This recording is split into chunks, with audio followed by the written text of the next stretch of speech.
छठी शती ईसा पूर्व राजनीतिक दशा। बौद्ध ग्रंथ अगंतुर निकाय से ज्ञात होता है कि गौतम बुद्ध के जन्म के पूर्व प्राचीन भारत में 16 बड़े राज्यों में विभाजित था। 16 बड़े राज्यों में विभाजित था। इन्हें 16 षोडश महाजनपद कहा गया है। इन 16 महाजनपदों के नाम हैं कौशल, काशी, मगध, अंग, वज्जी, चेदी, मल्ल, वत्स, कुरु, पांचाल, मत्स्य, सूरसेन, कंबोज, अवंती, अस्सक या अस्मक तथा गांधार। जैन ग्रंथ भगवती सूत्र में भी इन 16 महाजनपदों के नाम मिलते हैं। बौद्ध ग्रंथ अगंतुर निकाय में भी और जैन ग्रंथ भगवती सूत्र में भी इन 16 महाजनपदों के नाम मिलते हैं, किंतु इनमें कुछ नाम भिन्न दिए गए हैं। इसमें प्राप्त 16 महाजनपदों के नाम हैं अंग, बंग, मलय, अक्ष, वक्ष यानी कि वत्स, मगह यानी कि मगध, मालव, कोच्छ, लाड़, मोली यानी कि मल्ल, कौशल, काशी, पाड़, संभुत्तर यानी कि सुमहोत्तर, आवाह और वज्जी इसका मतलब वज्जी बिहार के वर्तमान भागलपुर तथा मुंगेर के जिले अंग महाजनपद के अंतर्गत आते थे। इसकी राजधानी चंपा थी। महाभारत तथा पुराणों में इसका प्राचीन नाम मालिनी प्राप्त होता है। बुद्ध के समय भारत के 6 महानगरों में चंपा की गणना की जाती थी। महापरिनिर्वाण सूत्र में इन 6 महानगरों के नाम प्राप्त होते हैं। ये हैं चंपा, राजगिरी, बनारस, साकेत, कौशाम्बी, श्रावस्ती। वैशाली के लिच्छवियों ने विश्व का पहला गणतंत्र स्थापित किया था। वैशाली के लिच्छवियों ने विश्व का पहला गणतंत्र स्थापित किया था। सुत्त निपात में वैशाली को मगधमपुरम कहा गया है। सुत्त निपात में वैशाली को मगधमपुरम कहा गया है। यहाँ पे महाजनपद हैं, आधुनिक स्थल और क्षेत्र हैं और उनकी राजधानियाँ हैं। कुरु आधुनिक समय में मेरठ, दिल्ली और थानेश्वर है और इसकी राजधानी थी इंद्रप्रस्थ। कुरु की राजधानी थी इंद्रप्रस्थ और ये मेरठ, दिल्ली, थानेश्वर का क्षेत्र है। पांचाल इसकी राजधानी थी अहिछत्र या काम्पिल्य। बरेली, बदायूं, फर्रुखाबाद आदि जिले इसके क्षेत्र हैं। शूरसेन इसकी राजधानी है मथुरा और इसका आधुनिक क्षेत्र है ब्रज मंडल का क्षेत्र। वत्स जो कि राजधानी है कौशाम्बी, प्रयागराज और कौशाम्बी का क्षेत्र है। कौशल इसकी राजधानी है साकेत तथा श्रावस्ती, ये अवध का क्षेत्र है अयोध्या मंडल में। मल्ल, कुशीनारा और पावा इसकी राजधानी है।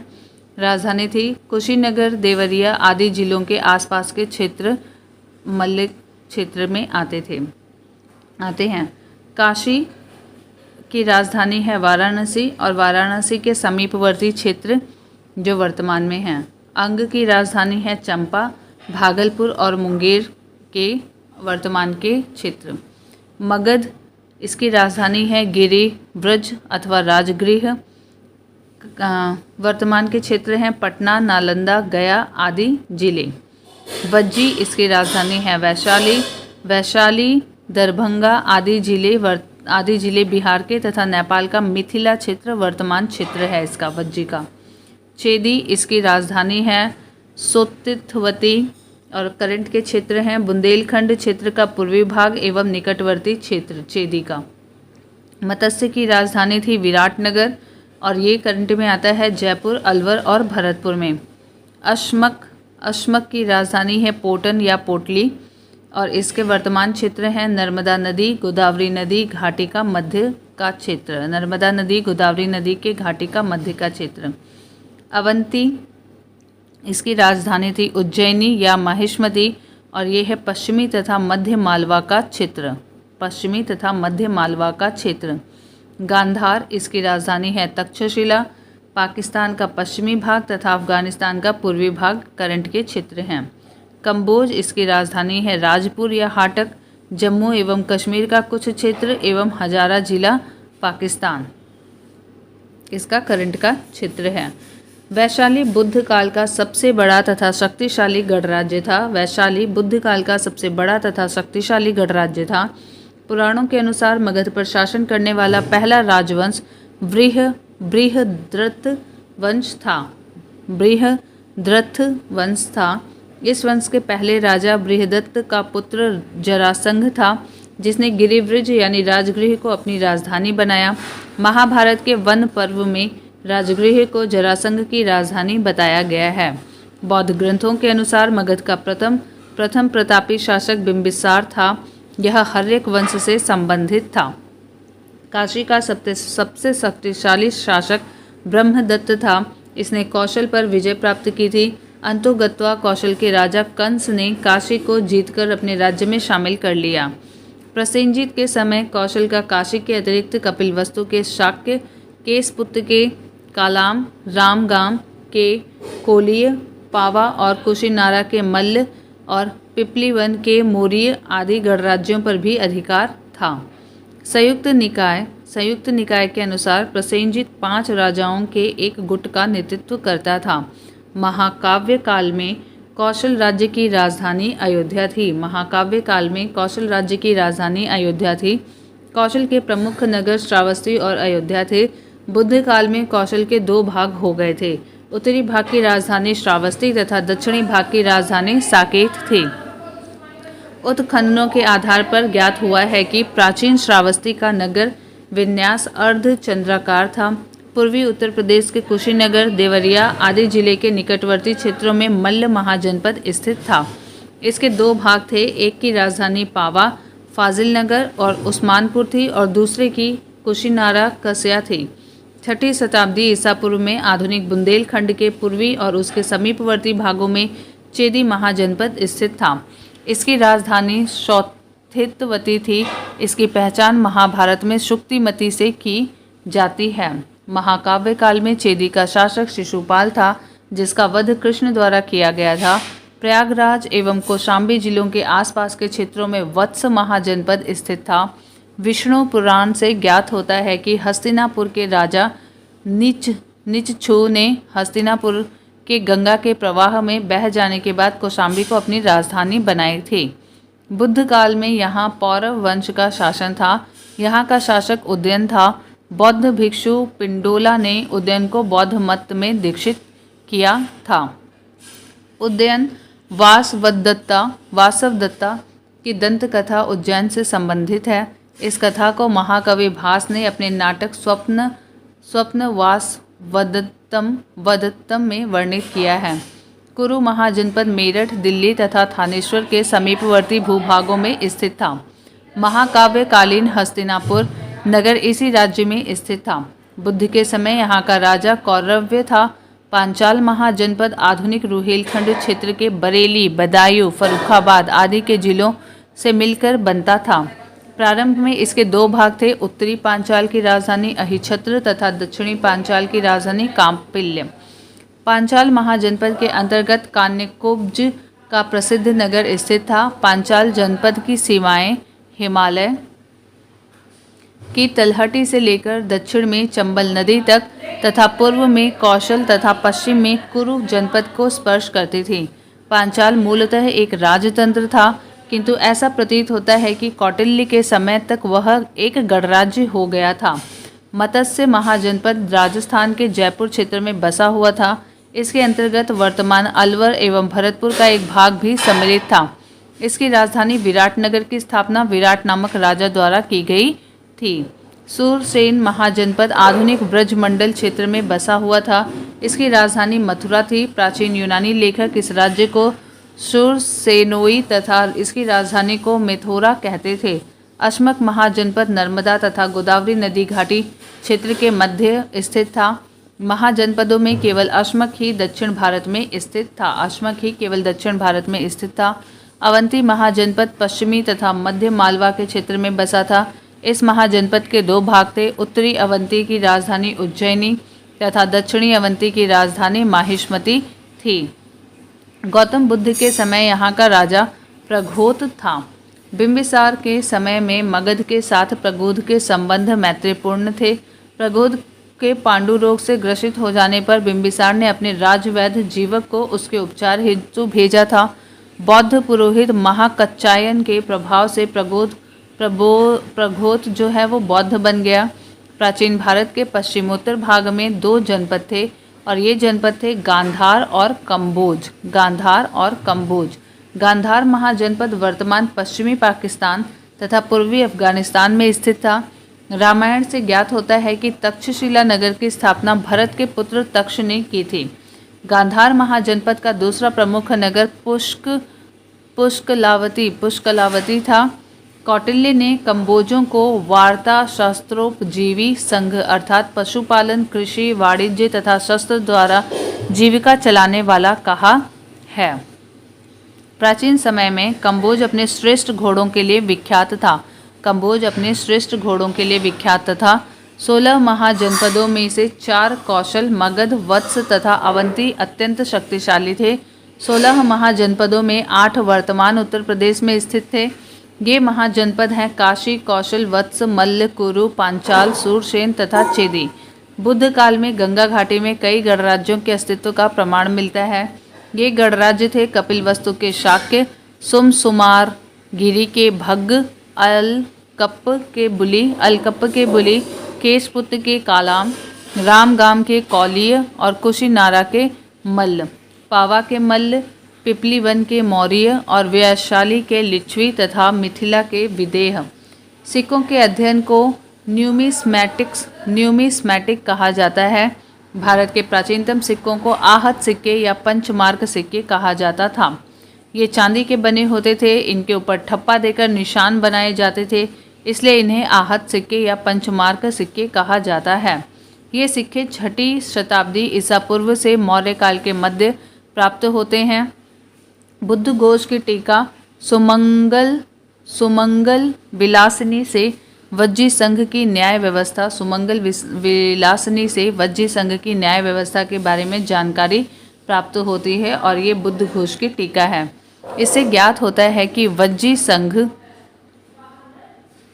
में 8 न्यायालय थे।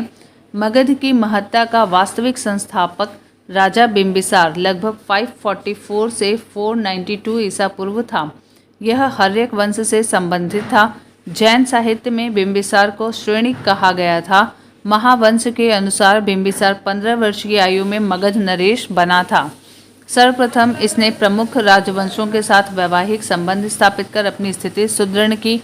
इसने लिच्छवी गणराज्य के शासक चेटक की पुत्री चेलना यानी कि छलना के साथ विवाह कर मगध की उत्तरी सीमा सुरक्षित किया। दूसरा प्रमुख वैवाहिक संबंध कौशल नरेश प्रसेनजीत की बहन महाकौशला के साथ किया। इस वैवाहिक संबंध से उसे काशी का प्रांत अथवा उसके कुछ ग्राम प्राप्त हो गए। अन्य प्रमुख वैवाहिक संबंध मद्र देश की राजकुमारी क्षेमा के साथ करके मद्रों का सहयोग प्राप्त किया। अंग के शासक ब्रह्मदत्त को पराजित कर अपने राज्य में मिला लिया। विनय पिटक से ज्ञात होता है कि इसने वेणुवन नामक उद्यान बुद्ध एवं संघ के निमित्त प्रदान कर दिया। दीघ निकाय से ज्ञात होता है कि बिंबिसार ने चंपा के ब्राह्मण को वहां की संपूर्ण आमदनी दान में दिया। बिंबिसार को अपने पुत्र अजातशत्रु द्वारा बंदी बनाकर कारागार में डालने का उल्लेख बौद्ध एवं जैन ग्रंथों में मिलता है। बिंबिसार की मृत्यु 492 ईसा पूर्व के लगभग हो गई। बिंबिसार के पश्चात इसका पुत्र कुणिक यानी कि अजातशत्रु लगभग 492 से 460 ईसा पूर्व मगध का शासक हुआ। इसने अपने पिता के समान ही साम्राज्यवादी था। इसके शासन के प्रारंभिक वर्षों में मगध एवं कौशल राज्य के बीच संघर्ष शुरू हो गए, किंतु बाद में मगध के शासक अजातशत्रु तथा कौशल के शासक प्रसेनजीत के बीच संधि हो गई। प्रसेनजीत ने अपनी पुत्री वाजिरा का विवाह अजातशत्रु से कर दिया। पुनः काशी के ऊपर उसका अधिकार स्वीकार कर लिया। पाटलिपुत्र की स्थापना अजातशत्रु के उत्तराधिकारी उदयन ने गंगा और सोन नदी के संगम पर एक किला बनाकर की थी। इसने मगध साम्राज्य की राजधानी राजगृह से पाटलिपुत्र स्थानांतरित की। शिशुनाग वंश की स्थापना शिशुनाग द्वारा की गई थी। महावंश टीका में शिशुनाग को एक लिच्छवी राजा की वैश्या पत्नी से उत्पन्न कहा गया है। पुराणों के अनुसार वह क्षत्रिय था। अवंती की विजय शिशुनाग के लिए लाभदायक सिद्ध हुई। इससे मगध साम्राज्य की पश्चिमी सीमा मालवा तक पहुंच गई। इस विजय के पश्चात शिशुनाग का वत्स के ऊपर भी अधिकार हो गया क्योंकि वह अवंती के अधीन था। अवंती और वत्स पर अधिकार हो जाने से पश्चिमी विश्व के साथ पाटलिपुत्र को व्यापार वाणिज्य के लिए एक नया मार्ग प्राप्त हो गया। शिशुनाग ने गिरिव्रज के अतिरिक्त वैशाली नगर को अपनी दूसरी राजधानी बनाई थी, जो बाद में उसकी प्रधान राजधानी बन गई। शिशुनाग ने लगभग 412 से 394 ईसा पूर्व तक शासन किया। महावंश के अनुसार शिशुनाग की मृत्यु के पश्चात उसका पुत्र कालाशोक राजा बना। पुराणों में कालाशोक को काकवर्ण कहा गया है। कालाशोक ने अपनी राजधानी पुनः पाटलिपुत्र स्थानांतरित कर दिया। इसके शासनकाल में द्वितीय बौद्ध संगति का आयोजन वैशाली में हुआ। इस संगति में बौद्ध धर्म को दो संप्रदायों स्थविर और महासांघिक में विभाजित हो गया। बाणभट्ट के हर्षचरित से ज्ञात होता है कि राजधानी के समीप घूमते किसी व्यक्ति ने कालाशोक की हत्या कर दी। महाबोधि वंश के अनुसार कालाशोक के 10 पुत्रों ने सम्मिलित रूप से लगभग 22 वर्षों तक शासन किया। कालाशोक के उत्तराधिकारियों का शासन 344 ईसा पूर्व के लगभग समाप्त हो गया। शिशुनाग वंश का अंत कर नंद वंश की स्थापना जिस व्यक्ति ने की वह निम्न वर्ण से संबंधित था। विभिन्न ग्रंथों में उसका नाम भिन्न भिन्न दिया गया है। पुराण में उसे महापद्म जबकि महाबोधि वंश में उसे उग्रसेन कहा गया। पुराणों के अनुसार महापद्मनंद शिशुनाग वंश का अंतिम राजा महानंदिन की शूद्र स्त्री के गर्भ से उत्पन्न हुआ था। जैन ग्रंथ परिशिष्ट पर्वन के अनुसार वह नापित यानी नाई पिता और वैश्या माता का पुत्र था। नंद वंश में कुल 9 राजा होने के कारण उन्हें नव नंद कहा जाता है। महाबोधि वंश के अनुसार इनके नाम हैं उग्रसेन, पंडुक, पंडुगति, भूतपाल, राष्ट्रपाल, गोविषाणक और 10 सिद्धक, कैवर्त और धनानंद। बौद्ध साहित्य के अनुसार बिंबिसार से नंदों तक के राजाओं का शासन, वंश का नाम, राजा का नाम और शासनकाल। हर्यक वंश राजा का नाम है बिंबिसार और ये 544 से 492 ईसा पूर्व तक। फिर उसके बाद अजातशत्रु 492 से 460 तक और अजातशत्रु और उदयन तथा उसके उत्तराधिकारी ये हैं 460 से 412 ईसा पूर्व तक। तो पूरा हर्यक वंश 544 से यानी बिंबिसार से लेकर उसके उत्तराधिकारी तक 412 ईस्वी तक चला है। अगला आता है शिशुनाग वंश। शिशुनाग वंश भी 412 से 344 ईसा पूर्व तक चला है। शिशुनाग पहले थे 412 से 394 तक और काकवर्ण यानी कि कालाशोक 394 से 366 ईसा पूर्व तक और काकवर्ण के 10 पुत्र 366 से 344 ईसा पूर्व तक। फिर अगला आता है नंदवंश। ये 344 से 321 ईसा पूर्व तक चला। तो पहले थे महापद्मनंद यानी कि उग्रसेन से और तथा उसके 8 पुत्रों का शासन। तो 344 से 321 ईसा पूर्व तक शासन चला। महापद्मनंद को कली का अंश सभी क्षत्रियों का नाश करने वाला तथा दूसरे परशुराम का अवतार कहा गया। उसने एक छत्र शासन की स्थापना की तथा एक राट की उपाधि ग्रहण की। इसके द्वारा उन्मूलित राजवंशों के जो नाम मिलते हैं वो है इक्ष्वाकु, कलिंग, अश्मक, पांचाल, काशेय, हेहेय, कुरु, मैथिल, सुरसेन, वितिहोत्र। मत्स्य पुराण के अनुसार इक्ष्वाकु में 24 राजा, कलिंग में 32 राजा और अश्मक में 25 राजा, पांचाल में 27 राजा, काशी में 24 राजा और हय में 28 राजा, कुरु में 36 राजा, मैथिल में 28 राजा और आगे है सूरसेन में 23 राजा और वितिहोत्र में 20 राजा ने शासन किया। खारवेल के हाथी गुम्फा अभिलेख से उसके कलिंग विजय की सूचना प्राप्त होती है। नंदवंश का अंतिम राजा घनानंद था जो सिकंदर का समकालीन था। यूनानी लेखकों ने उसे अग्रमीज उग्रसेन का पुत्र कहा है। जेनोफोन ने इसे बहुत धनाढ़ व्यक्ति बताया है। तमिल और सिंघली ग्रंथों से भी उसकी अतुल संपत्ति की सूचना मिलती है। भद्रशाला उसका सेनापति था। धनानंद द्वारा जनता से बलपूर्वक धन वसूलने और छोटी छोटी वस्तुओं पर भारी कर लगाने के कारण जनता इसके विरुद्ध हो गई और चारों ओर घृणा और असंतोष का वातावरण व्याप्त हो गया। इस स्थिति का लाभ उठाकर चंद्रगुप्त मौर्य ने चाणक्य के सहयोग से घनानंद की हत्या कर नंदवंश का अंत कर दिया। व्याकरणाचार्य पाणिनि महापद्मनंद के मित्र थे। व्याकरणाचार्य पाणिनि महापद्मनंद के मित्र थे। वर्ष, उपवर्ष, वर, रुचि, कात्यायन जैसे विद्वानों का जन्म नंद काल में ही हुआ था। नंद शासक जैन मत के पोषक थे। कल्पक नामक व्यक्ति जैन था। इसकी सहायता से महापद्मनंद ने समस्त क्षत्रियों का विनाश कर डाला था। घनानंद के जैन अमात्य शकटाल तथा शूद्र स्थूलभद्र थे। घनानंद के जैन अमात्य शकटाल तथा स्थूलभद्र थे। मुद्रा राक्षस से भी नंदों के जैन मतानुयायी होने की सूचना मिलती है। पुराणों के अनुसार बिंबिसार से नंदों तक के राजाओं के शासनकाल, राजा का नाम और शासनकाल वर्ष में। शिशुनाग 40 वर्ष, काकवर्ण 26 वर्ष, क्षेम धर्मन 36 वर्ष और क्षेमजित अथवा छत्रोजस 24 वर्ष, बिंबिसार 28 वर्ष, अजातशत्रु 25 वर्ष, दर्शक 35 वर्ष 35 वर्ष, उदयन 33 वर्ष, नंदीवर्धन 40 वर्ष, महानंदिन 43 वर्ष, महापदम तथा उसके 8 पुत्र 100, कुछ विद्वानों के अनुसार 40 वर्ष। प्रश्नकोश और पहला प्रश्न, भारत के प्राचीनतम प्राप्त सिक्के चांदी के सिक्के होते थे। तो ऑप्शन डी यहाँ पे सही है, ऑप्शन डी। भारत के प्राचीनतम प्राप्त सिक्के आहत सिक्के या पंचमार्क सिक्के थे जो चांदी के बने थे। इनके ऊपर ठप्पा देकर निशान बनाए जाते थे, इसलिए इन्हें आहत सिक्के या पंचमार्क सिक्के कहा जाता है। दूसरा, निम्नलिखित में से कौन सा सही सुमेलित नहीं है? तो ये है कौशल आही छत्र। अंग की राजधानी चंपा थी, वत्स की राजधानी कौशाम्बी, मत्स्य की राजधानी विराटनगर। और कौशल वाला जो बी ऑप्शन है वो गलत है, क्योंकि कौशल की राजधानी साकेत या श्रावस्ती थी। उत्तरी पांचाल की राजधानी अहिछत्र और दक्षिणी पांचाल की राजधानी काम्पिल्य थी। से सभी विकल्प सही सुमेलित हैं। सूचियाँ दी गई हैं, एक बार इन्हें देखना है। राजा और राज्य, एक बार आप इन्हें देख लीजिए, हम सीधा आंसर देखते हैं। प्रघोत जो हैं वो अवंती राज्य के थे, उदयन वत्स राज्य के थे, प्रसेनजित कौशल राज्य के थे, अजातशत्रु मगध राज्य के थे।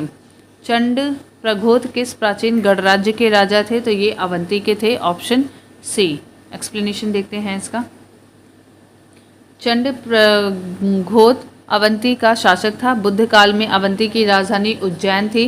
बिंबिसार के समय में मगध के साथ चंड प्रघोत का संबंध मैत्रीपूर्ण था।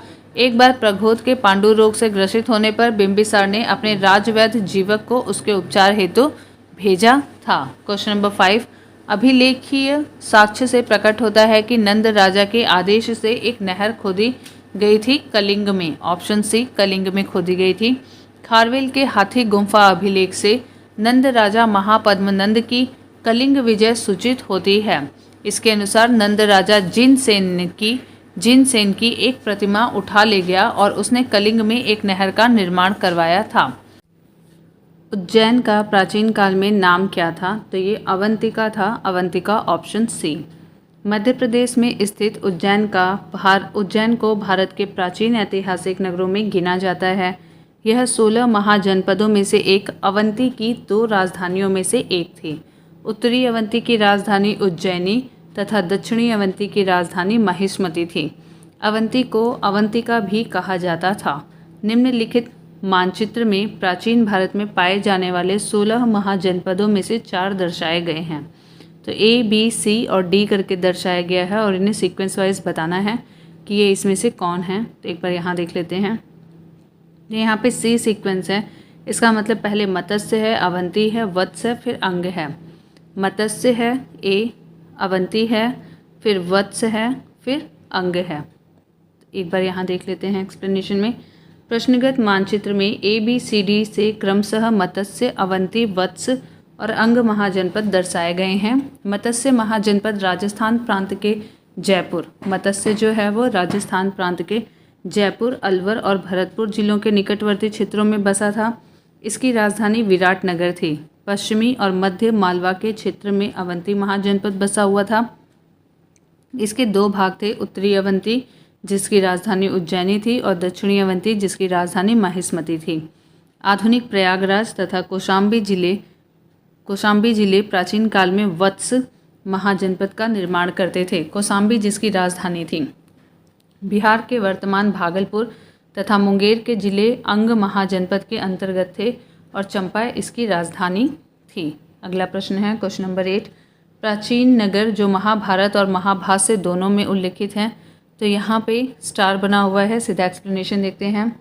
मध्यमिका नगरी राजस्थान भारत में चित्तौड़ के निकट एक प्राचीन नगरी है। इस नगरी का उल्लेख महाभारत और महाभाष्य दोनों में है। मध्यमिका।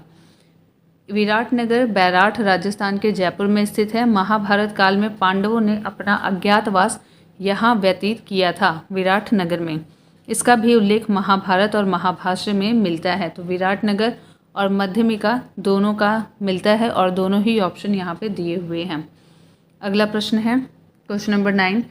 पाटलिपुत्र के संस्थापक थे, तो यहाँ पे पाटलिपुत्र के संस्थापक अजातशत्रु थे, जो कि इसमें मेंशन नहीं है। तो एक्सप्लेनेशन देखते हैं। पाटलिपुत्र की स्थापना अजातशत्रु ने गंगा और सोन नदी के संगम पर पाटलिग्राम में एक किला बनाकर की थी। उदयन ने मगध साम्राज्य की राजधानी राजगृह से पाटलिपुत्र स्थानांतरित की थी। मगध क्वेश्चन नंबर 10 है। मगध साम्राज्य की राजधानी पाटलिपुत्र के बारे में निम्नलिखित में से कौन सा कथन सत्य है? तो पहला है पाटलिपुत्र पूरब में गंगा नदी से और उत्तर में चंपा नदी से घिरा हुआ है। दूसरा कथन है पाटलिपुत्र उत्तर में गंगा नदी से एवं पश्चिम में सोन नदी से घिरा हुआ है। और आगे के कथन है पाटलिपुत्र दक्षिण में विंध्य पर्वत से और पूर्व में गंगा नदी से घिरा हुआ है। नहीं, पाटलिपुत्र दक्षिण में विंध्य पर्वत से एवं पश्चिम में चंपा नदी से घिरा हुआ है। तो इसका उत्तर बी था। पाटलिपुत्र उत्तर में गंगा नदी से और पश्चिम में सोन नदी से घिरा हुआ था। तो ये ऑप्शन बी यहाँ पे सही है। प्राचीन पाटलिपुत्र यानी कि आधुनिक पटना उत्तर में गंगा नदी और पश्चिम में सोन नदी से घिरा हुआ था। Question number 11। पाटलिपुत्र को किस शासक ने सर्वप्रथम अपनी राजधानी बनाया था? तो इसे बनाया था हर्यक वंशीय शासक अजातशत्रु ने, और अजातशत्रु का नाम यहाँ कहीं मेंशन नहीं है, इसलिए स्टार बना हुआ है। एक्सप्लेनेशन देखते हैं। वस्तुतः पाटलिपुत्र की स्थापना गंगा एवं सोन नदी के संगम पर हर्यक वंशीय शासक अजातशत्रु ने की थी एवं उदयन ने राजधानी राजगृह से पाटलिपुत्र स्थानांतरित की थी। इसकी स्थापना अजातशत्रु ने की थी और उदयन ने राजधानी को पाटलिपुत्र लाया था राजगृह से। Question number 12। निम्नलिखित में से किस राजा ने पाटलिपुत्र बसाया था? तो ये थे Ajatashatru option C. Question number 13। किस शासक द्वारा सर्वप्रथम पाटलिपुत्र का राजधानी के रूप में चयन किया गया? तो ये था उदयन, जो राजगृह से इसे स्थानांतरित करके पाटलिपुत्र लेके आया था। Option C. Question number 12। Udayan Vasavadatta की दंत कथा संबंधित है उज्जैन से। Option A. Udayan Vasavadatta की दंत कथा उज्जैन से संबंधित है। इस कथा को महाकवि भास ने अपने नाटक स्वप्न वासव दत्तम में वर्णित किया है। इस नाटक में वत्स नरेश उदयन तथा अवंती नरेश प्रघोत की पुत्री वासव दत्ता की प्रेम कथा का वर्णन है। यह कथा उस समय की है जब उदयन उज्जैनी के कारागार में कैद था। Question number 15। प्रथम मगध साम्राज्य का उत्कर्ष किस शताब्दी में हुआ था?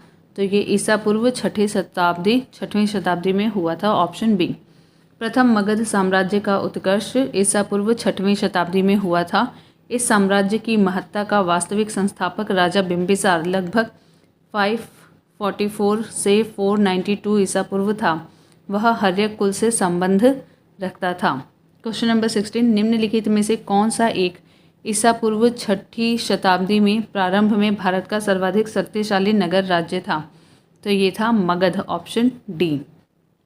ईसा पूर्व 6ठी शताब्दी के प्रारंभ में मगध भारत का सर्वाधिक शक्तिशाली नगर राज्य था। कई जातकों में इसके समकालीन शहरों की अपेक्षा इसकी समृद्धि एवं संपन्नता का साक्ष्य मिलता है। मगध की कौशल अंग और काशी के साथ लंबी प्रतिद्वंदिता थी। इसमें सर्वोच्चता के लिए लंबा संघर्ष चला और अंततः मगध सफल रहा।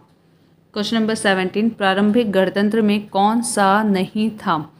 तो युद्धेय नहीं था। शाक्य लिच्छवी थे लेकिन युद्धेय नहीं थे। Option C. बुद्ध काल में गंगा घाटी में कई गणराज्यों के अस्तित्व के प्रमाण मिलते हैं, जो इस प्रकार हैं। कपिलवस्तु के शाक्य, सुमसुमा सुमसुमार गिरी के भग्ग और अलकप के बुली, केसपुत के कालाम, रामगाम के कोलिय, कुशीनारा के मल्ल, पावा के मल्ल, पिपलीवन के मोरिय, वैशाली के लिच्छवी तथा मिथिला के विदेह। योद्धेय गणतंत्र का पहला उल्लेख पाणिनि ने किया है। बाद में समुद्रगुप्त की प्रयाग प्रशस्ति में भी योद्धेय गणतंत्र पर समुद्रगुप्त की विजय की सूचना प्राप्त होती है।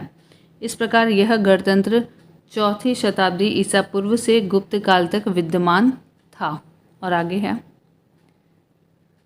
क्वेश्चन नंबर 18, विश्व का पहला गणतंत्र वैशाली में किसके द्वारा स्थापित किया गया था? तो ये लिच्छवियों के द्वारा स्थापित किया गया था। ऑप्शन डी, वैशाली के लिच्छवियों ने विश्व का पहला गणतंत्र स्थापित किया था। वैशाली बुद्ध काल का सबसे बड़ा तथा शक्तिशाली गणराज्य था। लिच्छवी वज्जी संघ में सर्वप्रमुख थे। क्वेश्चन नंबर 19, ईसा पूर्व 6ठी सदी में विश्व की प्रथम गणतंत्रात्मक व्यवस्था कहाँ थी? तो ये थी वैशाली में। Option A. क्वेश्चन नंबर 20, निम्न में से कौन सा युग्म उपयुक्त जोड़ी है? तो यहाँ पे चेटक लिच्छवी उपयुक्त जोड़ी है। Option D. एक्सप्लेनेशन देखते हैं। राजा चेटक लिच्छवी गणराज्य के राजा थे। इनकी पुत्री चेलना का विवाह मगध नरेश बिंबिसार से हुआ था। लिच्छवी वज्जी संघ के प्रधान वंशों में से एक था।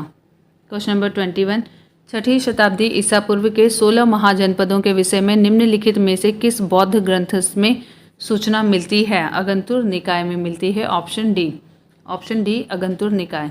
एक्सप्लेनेशन, बौद्ध ग्रंथ अगंतुर निकाय में 6ठी शताब्दी ईसा पूर्व के 16 महाजनपदों की सूचना मिलती है, जो इस प्रकार हैं: अंग, मगध, काशी, कौशल, वज्जी, मल्ल, चेदी, वत्स, कुरु, पांचाल, मत्स्य, सूरसेन, अस्मक, अवंती, गांधार, कंबोज।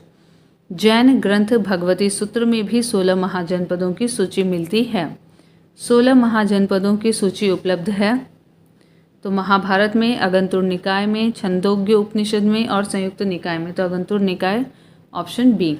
क्वेश्चन नंबर 23, निम्न में से कौन सा एक बौद्ध ग्रंथ 16 महाजनपदों का उल्लेख करता है? तो ये है अगंतुर निकाय। Option A. क्वेश्चन नंबर 24, महाजनपद युग के 16 जनपदों के नाम बौद्ध साहित्य में प्राय उल्लिखित मिलते हैं। निम्नलिखित में से किन जनपदों के नाम पाणिनि की अष्टाध्यायी में भी उल्लिखित हैं? तो इसमें पाणिनि की अष्टाध्यायी में उल्लिखित नाम भी बताए गए हैं। पहला है मगध, दूसरा है अश्मक और तीसरा है कंबोज। तो ये पाणिनि के अष्टाध्यायी में भी मिलते हैं, ABC। एक्सप्लेनेशन, पाणिनि संस्कृत भाषा के सबसे बड़े व्याकरण हुए हैं। इनका जन्म तत्कालीन उत्तर पश्चिम भारत के गांधार में हुआ था। इनके व्याकरण का नाम अष्टाध्यायी है। अष्टाध्यायी में 8 अध्याय तथा लगभग 4000 सूत्र हैं। पाणिनि के अष्टाध्यायी में उल्लिखित प्रमुख जनपद हैं मगध, अश्मक, कंबोज, गांधार, सूरसेन। मगध, अश्मक, कंबोज, गांधार, सूरसेन आदि। बौद्ध ग्रंथ अगंतुर निकाय और जैन ग्रंथ भगवती सूत्र में 16 महाजनपदों की सूची मिलती है। क्वेश्चन नंबर 25, निम्न में से किन ग्रंथों में प्राचीन भारत के 16 महाजनपद, षोडश महाजनपद की सूची मिलती है? नीचे दिए गए कूट से सही उत्तर का चयन कीजिए। तो यहाँ पे कूट है अर्थशास्त्र, अगंतुर निकाय, दिग्घ निकाय और भगवती सूत्र। तो अगंतुर निकाय और भगवती सूत्र से मिलते हैं। ये बौद्ध काल का है और ये जैन का है। 2 और 4 option A. Question number 26, Mahabharata के अनुसार उत्तरी पांचाल की राजधानी स्थित थी अहिच्छत्र में। एक्सप्लेनेशन, उत्तरी पांचाल की राजधानी अहिच्छत्र थी तथा दक्षिणी पांचाल की राजधानी काम्पिल्य थी। इंद्रप्रस्थ कुरु की राजधानियाँ थी, जबकि मथुरा सूरसेन की राजधानी थी। क्वेश्चन नंबर 27, 16 महाजनपदों के युग में मथुरा इनमें से किसकी राजधानी थी? तो ये सूरसेन की थी। Option D. क्वेश्चन नंबर 28, चंपा किस महाजनपद की राजधानी थी? तो ये अंग की राजधानी थी। Option D. बिहार के वर्तमान भागलपुर तथा मुंगेर के जिले अंग महाजनपद के अंतर्गत थे। इसकी राजधानी चंपा थी। महाजनपद और पुराणों में चंपा का प्राचीन नाम मालिनी प्राप्त होता है। क्वेश्चन नंबर 29, 6वीं शताब्दी ईसा पूर्व में सुक्तिमती राजधानी थी। तो सुक्तिमती जो राजधानी थी वो चेदी की थी। Option C. छठी शताब्दी ईसा पूर्व में आधुनिक बुंदेलखंड के पूर्वी तथा उसके समीपवर्ती भागों में चेदी महाजनपद स्थित था। क्वेश्चन नंबर 30, गोदावरी नदी के तट पर स्थित महाजनपद था अश्मक या अत्सक। Option C. बौद्ध ग्रंथ अगंतुर निकाय तथा जैन ग्रंथ भगवती सूत्र में छठी शताब्दी ईसा पूर्व में वर्णित 16 महाजनपदों में अश्मक या अश्मक नर्मदा नदी तथा गोदावरी नदियों के मध्य स्थित था, जिसकी राजधानी पैठन या पोतन या पोटली हुआ करती थी, जिसका प्राचीन नाम प्रतिष्ठान था। क्वेश्चन नंबर 31, छठी शताब्दी ईसा पूर्व का मत्स्य महाजनपद स्थित था राजस्थान में। Option B. छठी शताब्दी ईसा पूर्व का मत्स्य महाजनपद राजस्थान के जयपुर, अलवर तथा भरतपुर जिले के निकटवर्ती क्षेत्रों में स्थित था। इसकी राजधानी विराटनगर थी। क्वेश्चन नंबर 32, मगध की राजधानी कौन सी थी? तो वो गिरिव्रज राजगृह थी। Option C. पुराणों के अनुसार मगध पर शासन करने वाला पहला राजवंश बृहद्रथ था। इस वंश के पहले राजा बृहद्रथ का पुत्र जरासंध था, जिसने गिरिव्रज या राजगृह को अपनी राजधानी बनाया। बौद्ध ग्रंथों के अनुसार मगध का प्रथम प्रतापी शासक बिंबिसार था। यह हर्यक वंश से संबंधित था। इसकी मृत्यु 492 ईसा पूर्व में हुई। इसके पश्चात अजातशत्रु मगध का शासक हुआ। अजातशत्रु का पुत्र उदयन ने अपनी राजधानी राजगृह से पाटलिपुत्र स्थानांतरित की। क्वेश्चन नंबर 33, मगध की प्रारंभिक राजधानी कौन सी थी? तो मगध की प्रारंभिक राजधानी राजगृह, जिसे गिरिव्रज भी कहते हैं थी। एक्सप्लेनेशन देखते हैं। ऑप्शन सी सही है। क्वेश्चन नंबर 34, प्राचीन महाजनपद मगध की प्रथम राजधानी कौन थी? तो वह गिरिव्रज थी। यहाँ ऑप्शन में नहीं है, इसलिए ऑप्शन ई। निम्नलिखित में से कौन सा एक मगध साम्राज्य की राजधानी नहीं रही है? गिरिव्रज रही है, पाटलिपुत्र रही है, राजगृह रही है, लेकिन कौशाम्बी नहीं रही है। Option D. गिरिव्रज या राजगृह और पाटलिपुत्र प्राचीन काल में क्रमशः मगध साम्राज्य की राजधानियां रही थी, जबकि कौशाम्बी पर वत्स राज्य का शासन था। हर्यक वंश के शासन के दौरान मगध की राजधानी राजगृह से पाटलिपुत्र स्थानांतरित हुई थी। हर्यक वंश के शासन के दौरान मगध की राजधानी राजगृह से पाटलिपुत्र स्थानांतरित हुई। क्वेश्चन नंबर 36, प्राचीन श्रावस्ती का नगर विन्यास किस आकृति का है? तो ये अर्ध चंद्राकार है। Option B. प्राचीन श्रावस्ती की पहचान अलेक्जेंडर कनिंघम ने 1861 ईस्वी में उत्तर प्रदेश के गोंडा के निकट सहेत महेत, जो कि वर्तमान में श्रावस्ती नामक स्थान से की थी। उत्खननों के आधार पर ज्ञात हुआ है कि प्राचीन श्रावस्ती का नगर विन्यास अर्धचंद्राकार था।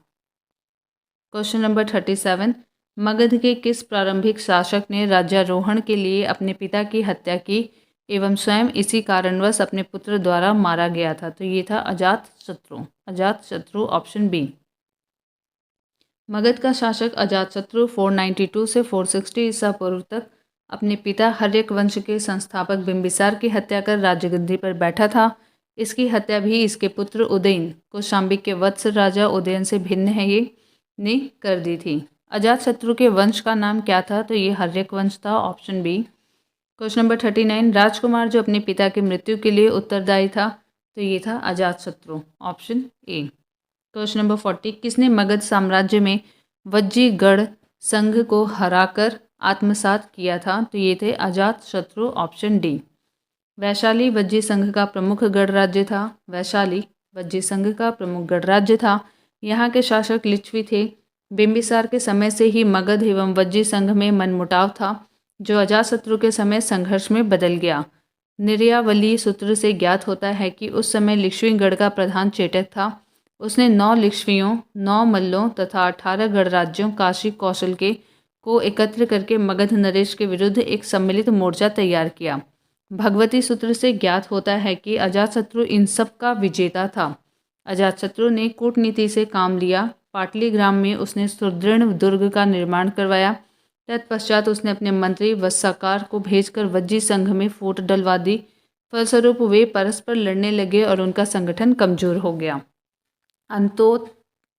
अंततोगत्वा अजातशत्रु ने आक्रमण करके लिच्छवियों को पराजित किया और उनका भूभाग मगध साम्राज्य में मिला लिया। क्वेश्चन नंबर 41, मालवा क्षेत्र पर मगध की सत्ता का विस्तार निम्न में से किसके शासनकाल में हुआ था? तो ये बिंबिसार अजातशत्रु के शासनकाल में नहीं। आगे देखते हैं। उदयभद्र के नहीं, शिशुनाग के शासनकाल में हुआ था। Option D. पुराणों के अनुसार मगध नरेश शिशुनाग के ने अवंती यानी कि मालवा को जीतकर मगध साम्राज्य में मिला लिया था। क्वेश्चन नंबर 42, मगध में नंद वंश का संस्थापक कौन था? तो ये महापद्मनंद थे। Option A. मगध पर शिशुनाग वंश के पश्चात नंद वंश का वर्चस्व स्थापित हुआ। नंद वंश का संस्थापक महापद्मनंद अथवा उग्रसेन था। पुराणों में महापद्मनंद को सर्वछत्रांतक और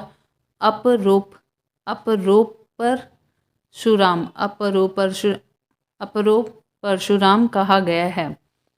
क्वेश्चन नंबर 43, मगध का कौन सा सम्राट अपरोपरशुराम के नाम से जाना जाता है? तो ये है Mahapadmananda. Option D. Question number 44, Varanasi को निम्नलिखित में से किसने अपनी द्वितीय राजधानी बनाया था? तो यहाँ पे उत्तर में स्टार है, एक्सप्लेनेशन देखते हैं। 6ठी शताब्दी ईसा पूर्व में वाराणसी काशी महाजनपद की राजधानी थी, जिसे हर्यक वंश के शासक बिंबिसार ने कौशल नरेश प्रसेनजीत की बहन महाकौशला के साथ विवाह करके दहेज के रूप में प्राप्त किया था। इसी प्रकार अजातशत्रु के समय प्रसेनजीत ने अपनी पुत्री वाजिरा का विवाह अजातशत्रु से करके काशी के ऊपर उसका अधिकार स्वीकार कर लिया था। कालांतर में शिशुनाग ने जब गिरिव्रज को अपनी राजधानी बनाई, शिशुनाग ने अपनी दूसरी राजधानी वैशाली को बनाई थी, तो उसने अपने पुत्र को वाराणसी का उप राजा नियुक्त किया था।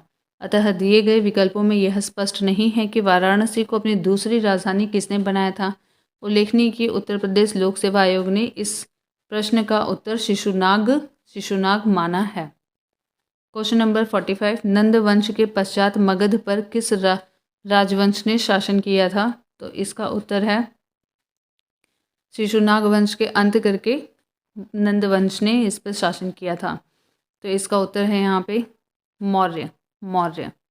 45 का मौर्य। मगध के नंद वंश की स्थापना शिशुनाग वंश का अंत करके की गई थी। नंद वंश में कुल 9 राजा हुए थे। नंद वंश के अंतिम काल में जनता से बलपूर्वक धन वसूलने, छोटी छोटी वस्तुओं पर भारी कर लगाने के कारण जनता शासकों के विरुद्ध हो गई थी और चारों ओर घृणा एवं असंतोष का वातावरण व्याप्त हो गया। इसी का लाभ उठाकर चंद्रगुप्त मौर्य ने चाणक्य के सहयोग से धनानंद की हत्या कर नंद वंश का अंत कर दिया। इस प्रकार नंद वंश के तत्काल पश्चात मगध पर मौर्य वंश का शासन स्थापित हुआ। उसके उपरांत शुंग वंश, फिर कर्ण वंश, फिर गुप्त वंश आदि ने शासन किया।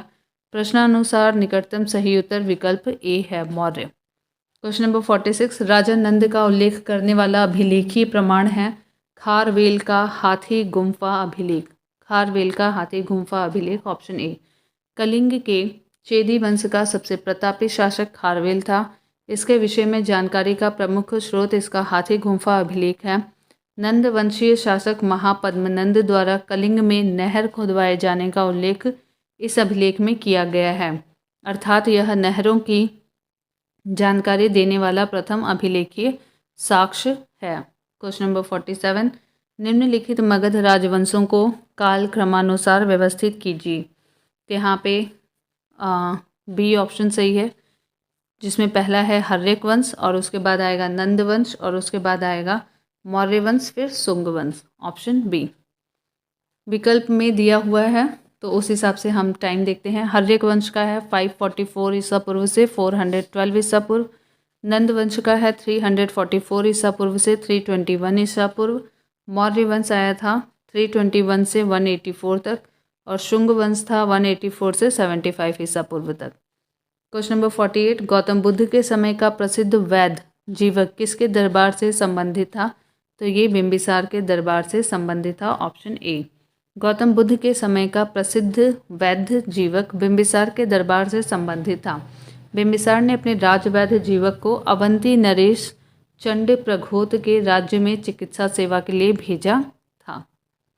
क्वेश्चन नंबर 49, मगध शासक बिंबिसार का चिकित्सक कौन था? तो ये थे जीवक। Option C. क्वेश्चन नंबर 50, निम्नलिखित कथन ए और बी को पढ़ें और नीचे दिए गए कोटों से सही उत्तर का चयन करें। ऑप्शन ए, विश्व के सभी भागों में ईस्वी पूर्व 6ठी शताब्दी एक महान धार्मिक उथल पुथल का काल था और बी है वैदिक धर्म बहुत जटिल हो चुका था। तो ये दोनों ही कथन यहाँ पे सही हैं। आंसर होगा ए और बी दोनों ही सही हैं। B option. ईसा पूर्व 6वीं शताब्दी में उत्तर भारत की मध्य गंगा घाटी क्षेत्र में अनेक धार्मिक संप्रदायों का उदय हुआ। अनेक मत तथा दर्शनों के प्रादुर्भाव ने बौद्धिक आंदोलन का रूप ग्रहण किया। विभिन्न मतों को मानने वाले सन्यासी यानी कि परिव्राजक घूम घूम कर अपने जीवन दर्शन का जन समुदाय में प्रचार तथा एक दूसरे के दर्शन का खंडन भी करते थे। यह भी महत्वपूर्ण है कि इस प्रकार के बौद्धिक आंदोलनों के प्रमाण अन्य देशों में भी मिलते हैं। चीन, ईरान, यूनान में पुरातन मान्यताओं को चुनौती देने वाले क्रमशः कन्फ्यूशियस, जरथुस्त्र तथा पाइथागोरस थे।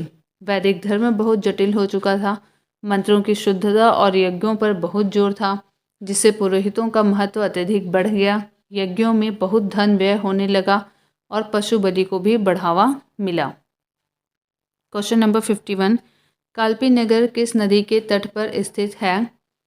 तो काल्पी नगर यमुना नदी के तट पर स्थित है। ऑप्शन बी यमुना नदी के तट पर स्थित है। काल्पी नगर उत्तर प्रदेश के जालौन जिले में स्थित एक नगर स्थान है। यह यमुना नदी के तट पर स्थित है। प्राचीन काल में यह कालप्रिया के नाम से विख्यात थी। समय के साथ नाम संक्षिप्त होकर काल्पी हो गया। यह 4वीं सदी में राजा वसुदेव द्वारा बसाया गया था। क्वेश्चन नंबर 52, यहाँ पे सूचियाँ दी हुई हैं। उत्तर प्रदेश के प्राचीन जनपद हैं और उनकी राजधानियाँ हैं। एक बार आप इन्हें देख लीजिए, मैच कर लीजिए। आंसर बी होगा। हम एक्सप्लेनेशन देखते हैं। कुरु की राजधानी है इंद्रप्रस्थ, पांचाल की अहिछत्र, कौशल की साकेत और वत्स की है कौशाम्बी। क्वेश्चन नंबर 53, फिर महाजनपद और राजधानियां हैं। एक बार देख लीजिए, मैच कर लीजिए, एक्सप्लेनेशन देखते हैं सीधा इसका। मत्स्य की है विराटनगर, कुरु की है इंद्रप्रस्थ, शूरसेन की है मथुरा, अश्मक की है पोतन और पोटली भी कहते हैं इसे।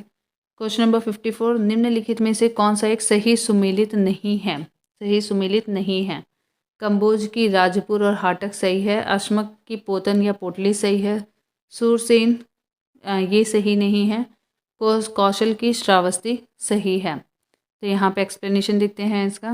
कंबोज की राजपुर हाटक है, अश्मक की पोतन और पोटली है, सूरसेन की मथुरा है और कौशल की साकेत तथा श्रावस्ती है। क्वेश्चन नंबर 55, वर्तमान उत्तर प्रदेश में भारत के प्राचीनतम 16 महाजनपदों में कुल कितने महाजनपद थे? तो ये 8 थे। Option C. 6वीं शताब्दी ईसा पूर्व के दौरान के 16 महाजनपदों में से कुल 8 महाजनपद वर्तमान उत्तर प्रदेश में स्थित थे, जिनके नाम इस प्रकार हैं: कुरु, पांचाल, काशी, कौशल, सूरसेन, चेदी, वत्स और मल्ल। क्वेश्चन नंबर 56, निम्नलिखित में से कौन सा एक कथन प्राचीन भारत की श्रेणी व्यवस्था के बारे में असत्य है? तो श्रेणी व्यापारियों और कारीगरों का संगठन थी। दूसरा है यहाँ पे उत्पादित वस्तुओं की गुणवत्ता और कीमत संबंधी श्रेणी द्वारा निर्धारित की जाती थी। दोनों सही हैं। श्रेणी अपने सदस्यों के आचरण पर भी नियंत्रण रखती थी। ये भी सही है। श्रेणी व्यवस्था मात्र उत्तर प्रदेश में प्रचलित थी। तो ये कथन असत्य है। Option D. एक्सप्लेनेशन, प्राचीन कालीन भारत में एक ही शिल्प अथवा व्यवसाय करने वाले के समूह को श्रेणी की संज्ञा प्रदान की गई। इनके उद्भव का एक महत्वपूर्ण कारण उत्तर वैदिक काल में उद्योग धंधों का स्थानीयकरण था। श्रेणियां देश के व्यापार वाणिज्य का संचालन, वस्तुओं की गुणवत्ता व कीमत निर्धारण के साथ साथ अपने सदस्यों के आचरण पर भी नियंत्रण करती थीं। उत्तर भारत के साथ साथ दक्षिण भारत में भी श्रेणियों के प्रचलन का उल्लेख मिलता है। यूनानी आक्रमण। 6वीं शताब्दी ईसा पूर्व के मध्य ईरान में कुरुश अथवा साइरस द्वितीय 558 से 529 ईसा पूर्व ने हखामनी साम्राज्य की स्थापना की। बेहिस्तून, पर्सिपोलिस तथा नक्शे रुस्तम अभिलेख दारा प्रथम 522 से 486 ईसा पूर्व के शासनकाल का है। इनसे भारत पारसिक संबंधों के विषय में महत्वपूर्ण सूचना प्राप्त होती है। दारा प्रथम के साम्राज्य के 23 प्रांतों का उल्लेख उसके बेहिस्तून अभिलेख में हुआ है। हेरोडोटस के विवरण से ज्ञात होता है कि भारत दारा के साम्राज्य का 20वां प्रांत था। दारा को इस प्रांत से 360 टैलेंट स्वर्ण धूलि की आय प्राप्त होती थी। टेसियस अर्थ जर्कसीज का राजवेद था। पारसिक संपर्क के परिणामस्वरूप भारत के पश्चिमोत्तर प्रदेशों में खरोष्ठी नामक नई लिपि का जन्म हुआ, जो ईरानी अरामीक लिपि से उत्पन्न हुई थी। फारसी स्वर्ण मुद्रा डेरिक तथा रजत मुद्रा सिग्लोई कहलाती थी।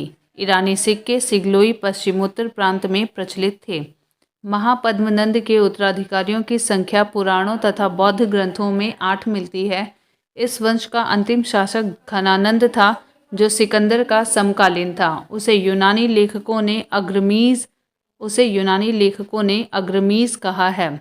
जेनेफोन उसे बहुत धनाढ्य व्यक्ति बताता है। भद्रशाल उसका सेनापति था। सिकंदर मैसिडोनिया के क्षत्रप फिलिप द्वितीय का पुत्र था। हखामनी साम्राज्य को ध्वस्त करने के पश्चात 326 ईसा पूर्व के बसंत के अंत में एक विशाल सेना के साथ सिकंदर भारतीय विजय के लिए चला। लगभग 2 वर्ष के अभियान के पश्चात 325 ईसा पूर्व के सितंबर माह में सिकंदर ने पाटल से यूनान को प्रस्थान वापस किया। डॉक्टर हेमचंद्र राय चौधरी ने 28 स्वतंत्र शक्तियों का उल्लेख किया है, जो उस समय पंजाब तथा सिंध के प्रदेशों में विद्यमान थीं। सिकंदर के आक्रमण के समय अश्वक एक सीमांत गणराज्य था जिसकी राजधानी मस्सग थी।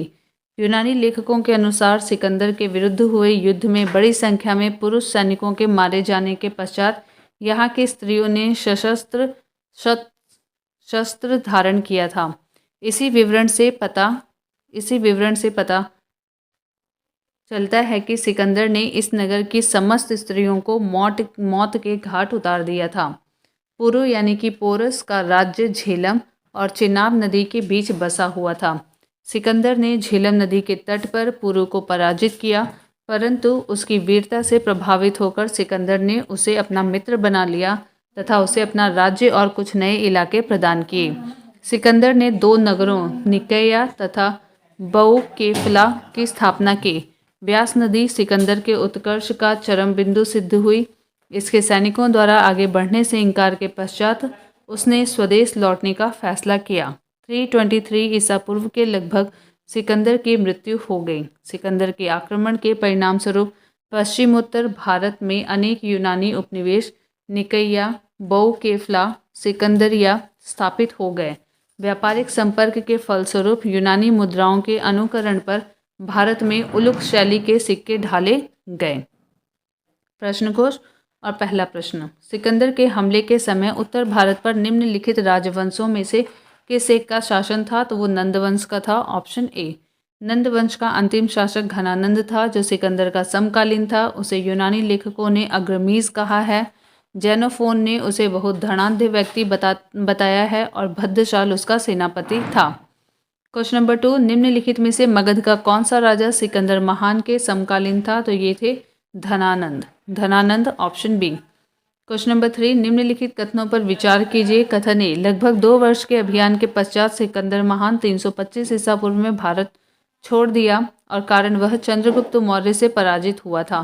तो यहाँ पे ऑप्शन सी सही है कि ए सही है परंतु आर गलत है। ऑप्शन सी, हखामनी साम्राज्य को ध्वस्त करने के पश्चात 326 ईसा पूर्व के बसंत के अंत में एक विशाल सेना के साथ सिकंदर भारतीय विजय के लिए चला। लगभग 2 वर्ष के अभियान के पश्चात 325 ईसा पूर्व में सिकंदर जो है वह सितंबर माह में सिकंदर ने पाटल से वापस यूनान को प्रस्थान किया, किंतु वह चंद्रगुप्त मौर्य से पराजित नहीं हुआ था। इस प्रकार कथन ए सही है जबकि आर गलत है। क्वेश्चन नंबर 4, युद्ध भूमि में बड़ी संख्या में सैनिकों के मारे जाने अथवा आहत हो जाने के बाद किस भारतीय गण अथवा राज्य की स्त्रियों ने सिकंदर के विरुद्ध शस्त्र धारण किया था? तो ये थी मस्सग। Option D. सिकंदर के आक्रमण के समय अश्वक एक सीमांत गणराज्य था जिसकी राजधानी मस्सग थी। यूनानी लेखकों के अनुसार सिकंदर के विरुद्ध हुए युद्ध में बड़ी संख्या में पुरुष सैनिकों के मारे जाने के पश्चात यहाँ की स्त्रियों ने शस्त्र धारण किए थे। क्वेश्चन नंबर 5, भारत में सिकंदर की सफलता निम्न कारणों से थी। पहला, उस समय भारत में कोई केंद्रीय सत्ता नहीं थी। दूसरा, उसकी फौज बेहतर थी। तीसरा, उसे देशद्रोही शासकों से सहायता मिली।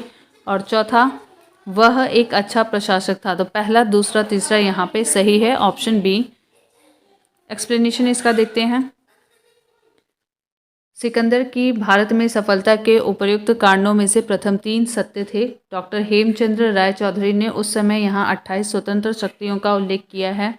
तात्पर्य यह है कि उस समय भारत में कोई केंद्रीय सत्ता नहीं थी। उसकी सेना निसंदेह श्रेष्ठ थी। आम भी जैसे तमाम देशद्रोही भारतीय शासकों ने उसे सहयोग दिया। तथापि भारत के विजय में उसकी अच्छे प्रशासक होने का कोई योगदान नहीं था। अतः उपर्युक्त विकल्प बी सही है।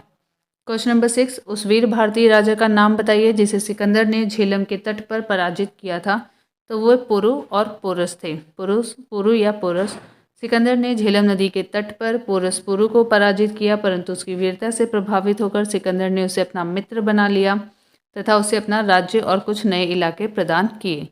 क्वेश्चन नंबर 7, निम्नलिखित में से कौन सिकंदर के साथ भारत में नहीं आया था। तो निरयाकस आए थे, सिक्रिटस आए थे और एरिस्टोब्यूलस आए थे, लेकिन डाइमिकस नहीं आए थे, ऑप्शन सी। डाइमिकस सिकंदर के साथ भारत नहीं आया था। स्ट्रेबो के अनुसार सीरिया के राजा एंटियोकस ने डाइमिकस नामक अपना के एक राजदूत बिंदुसार के राज्यसभा में भेजा था। सीरिया के राजा एंटियोकस ने डाइमिकस नामक अपना एक राजदूत बिंदुसार के राज्यसभा में भेजा था।